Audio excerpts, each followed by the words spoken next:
ನಮಗೇನು ಓಟ್ ಬಂದಿದೆ. ಮಾಗಡಿ, ಕುಣಗಲ್ಲು, ರಾಮನಗರದಲ್ಲಿ ಏನು ಬಂದಿದೆ. ಮೇಜರೇಟ್ ಆಗಿರೋದು ಇಲ್ಲಿ ಬೆಂಗಳೂರು ಸಿಟಿ ಸೌತ್ ಮತ್ತು ರಾಜರಾಜೇಶ್ವರಿ.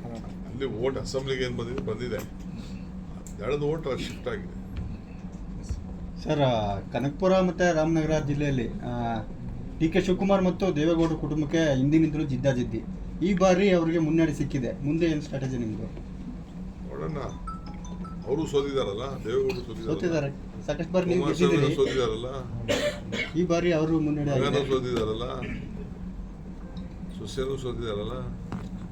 ಕನಕಪುರದಲ್ಲಿ ಗೌಡ್ರು ಸೋತವ್ರೆ, ಕುಮಾರಸ್ವಾಮಿನೂ ಸೋತವ್ರೆ, ಅನಿತಕ್ಕರು ಸೋತವ್ರೆ, ನಿಖಿಲು ಸೋತವ್ರೆ, ಈಗ ಸುರೇಶ್ ಸೋತಿದ್ದಾರೆ.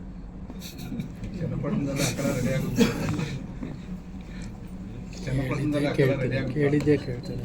ಸದ್ಯಕ್ಕೆ ಈಗ ಮಾತಾಡೋಣ, ನೋಡಕ್ಕೆ ಚನ್ನಪಟ್ಟಣದ ಜನ ಏನ್ ಹೇಳ್ತಾರೋ ಕೇಳೋಣ ಫಸ್ಟ್. ನಮಗೇನು ಓಟ್ ಬಂದಿದೆ. ಮಾಗಡಿ, ಕುಣಗಲ್ಲು, ರಾಮನಗರದಲ್ಲಿ ಏನು ಬಂದಿದೆ. ಮೇಜರೇಟ್ ಆಗಿರೋದು ಇಲ್ಲಿ ಬೆಂಗಳೂರು ಸಿಟಿ ಸೌತ್ ಮತ್ತು ರಾಜರಾಜೇಶ್ವರಿ. ಅಲ್ಲಿ ಓಟ್ ಅಸೆಂಬ್ಲಿಗೆ ಏನು ಬಂದಿದೆ ದಳದ ಓಟ್ ಶಿಫ್ಟ್ ಆಗಿದೆ. ಸರ್, ಕನಕಪುರ ಮತ್ತು ರಾಮನಗರ ಜಿಲ್ಲೆಯಲ್ಲಿ ಡಿ ಕೆ ಶಿವಕುಮಾರ್ ಮತ್ತು ದೇವೇಗೌಡರ ಕುಟುಂಬಕ್ಕೆ ಹಿಂದಿನಿಂದಲೂ ಜಿದ್ದಾಜಿದ್ದಿ. ಈ ಬಾರಿ ಅವರಿಗೆ ಮುನ್ನಡೆ ಸಿಕ್ಕಿದೆ. ಮುಂದೆ ಏನು ಸ್ಟ್ರಾಟಜಿ ನಿಮ್ಮದು? ನೋಡೋಣ.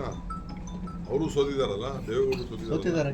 ಸಾಕಷ್ಟು ಬಾರಿ ನೀವು ಗೆದ್ದಿದ್ದೀರಿ. ಸೋತಿದಾರಲ್ಲ, ಈ ಬಾರಿ ಅವರು ಮುನ್ನಡೆ ಆಗಿದೆ. ಸೋತಿದಾರಲ್ಲ, ಸೊಸೆನೂ ಸೋತಿದಾರಲ್ಲ.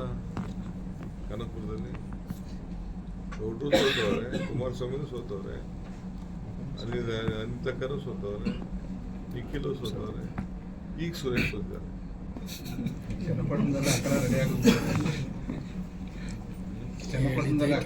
ಕೇಳಿದ್ದೆ ಕೇಳ್ತಾರೆ. ಸದ್ಯಕ್ಕೆ ಈಗ ಮಾತಾಡೋಣ, ನೋಡಕ್ಕೆ ಚನ್ನಪಟ್ಟಣದ ಜನ ಏನ್ ಹೇಳ್ತಾರೋ ಕೇಳೋಣ ಫಸ್ಟ್.